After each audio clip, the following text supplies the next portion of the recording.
देखो बॉस, बाहुबली का एक डायलॉग है, बहुत फेमस है। क्या? नगर में ढिंढोरा पिटवा दो दादा। मैं तो कहता हूं अखबारों में छपवा दो, छाती पर गुदवा दो, टंकी पर खड़े होकर चिल्ला दो, पर्चियां चिपका दो और दुनिया भर को बता दो कि शहर का मौसम बदलने वाला है। क्योंकि कल जो खबर आई उसने न सिर्फ इंडियन ऑडियंस को बल्कि ग्लोबल ऑडियंस को भी खुशी का एक ऐसा ओवरडोज दे दिया कि अगर हम अंबानी वगैरह के परिवार से होते ना तो भैया एंटीला राजामौली सर के नाम लिख दिए होते। दरअसल ऑस्कर की रेस में दौड़ती RRR को जगह जगह स्क्रीनिंग के लिए दिखाया जा रहा है। इसी दौरान शिकागो में इनकी स्क्रीनिंग के टाइम पर जब राजामौली सर से पूछा गया कि क्या वो इसका सीक्वल बनाएंगे तो उन्होंने बताया कि उनके पिता और राइटर KV विजेंद्र प्रसाद जी ने इसकी कहानी पर काम करना शुरू कर दिया है। So will there be an RRR too? Yeah, I would absolutely love to do that. I mean, I can't reveal many details about it, but my father is the story writer for all my films, even RRR. We discussed a bit about it, and he's working on the story. अब ये सुनना था कि यहाँ social media फट पड़ा, trending list में SS Rajamouli number 1 पर ट्रेंड करने लगे, लोग अपनी अपनी थियरी बनाने लगे। वो लोग भी जिनको एग्जाम का 2 पन्ना भरने में 10 बार चक्कर आते थे, वो लोग भी।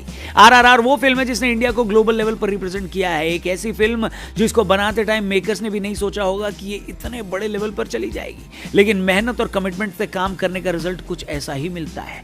इनकी मेहनत का एक छोटा सा एग्जाम्पल भी देता हूँ। भीम का जो ट्रक जंप सीन है ना, उसकी एग्जीक्यूशन प्लानिंग के लिए 15 दिन का टाइम लिया गया था। यही छोटी छोटी चीजों ने RRR को इतना बड़ा बना दिया है। कहा जाता है शाहरुख खान इंडिया के वो एसेट हैं जो ग्लोबल लेवल पर इंडिया के सॉफ्ट पावर को रिप्रेजेंट करते हैं। SS राजामौली अब उसी लिस्ट में दूसरे इंसान बन गए हैं जो इंडिया की सॉफ्ट पावर यानी सिनेमा को बड़े कैनवस पर ले गए हैं। वो इंडियन सिनेमा का चेहरा बन गए हैं। लेकिन सबसे बड़ा सवाल यही है कि इनके दूसरे पार्ट में कहानी क्या दिखेगी।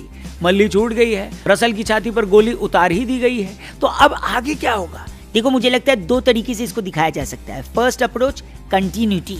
अब देखो, फिल्म जहां से खत्म हुई है शायद वहीं से इसको शुरू किया जाए। भीम के जीवन में जंगल और जमीन की लड़ाई एक बड़े अधिकारी की लड़ाई थी जिसे फर्स्ट पार्ट में नहीं लिया गया। हो सकता है दूसरे पार्ट में फिक्शन को लेते हुए उस कहानी को दिखाया जाए, किसी दूसरे ऑफिसर को इंट्रोड्यूस किया जाए जो जंगल और ट्राइब्स की जमीन को हथियाना चाहें और फिर इस डुओ की लड़ाई शुरू हो। ये लॉजिकल भी इसलिए लग रहा है क्योंकि RRR एक सीक्वल बनाने के लिए लिखी ही नहीं गई थी। वो तो सिचुएशन ऐसी हो गई कि अब इसका स्कोप भी नजर आ रहा है, लेकिन जब आपके पास ऐसे क्रिएटिव माइंड्स हो तो कुछ भी इंपॉसिबल नहीं लगता बॉस।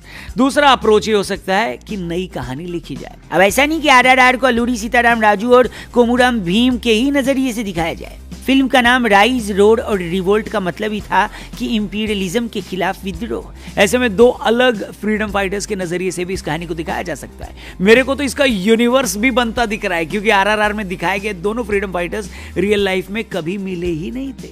ऐसे में यही एक्सपेरिमेंट बाकी फ्रीडम फाइटर्स के साथ भी किया जा सकता है। लेकिन देखो, एक कभी न कही गई कहावत है कि आदमी की जवानी और फिल्म की कहानी में अगर दम हो तो इतिहास लिखे जा सकते हैं। क्या बात है बहुआ भाई। लेकिन फिल्मों की दुनिया में उसको दिखाने वाले, उसमें दिखने वाले और उस फिल्म को मार्केट में बिकने वालों से ज्यादा जरूरी होते हैं उस कहानी को लिखने वाले। वो इंसान जिन्होंने इस कहानी को सबसे पहले अपनी आंखों से देखा, और इसीलिए KV विजेंद्र प्रसाद का होना इस फिल्म की सबसे बड़ी ताकत होगी। एक गरीब परिवार से उठे KV विजेंद्र प्रसाद जी का एक राइटर बनना एक इत्तेफाक ही था, लेकिन उनकी कहानियां यूं ही नहीं बन जाती। लाइफ के एक्सपीरियंसेस ने उनको वो माइस्ट्रो बना दिया। इसीलिए KV विजेंद्र प्रसाद जी का होना इस फिल्म की सबसे बड़ी ताकत होगी। खैर, KV विजेंद्र प्रसाद जी के बारे में बहुत कुछ आपको बताने लायक है। उनके लिए एक स्पेशल वीडियो हम जरूर बनाएंगे इसी चैनल पर। लेकिन जाने से पहले आपको ये वीडियो कैसी लगी और इस अनाउंसमेंट के बाद आप कितने ज्यादा सुपर एक्साइटेड हैं वो कमेंट करके जरूर बताइएगा, और साथ में लिखिएगा कि ये वीडियो आप देख कहां से रहे।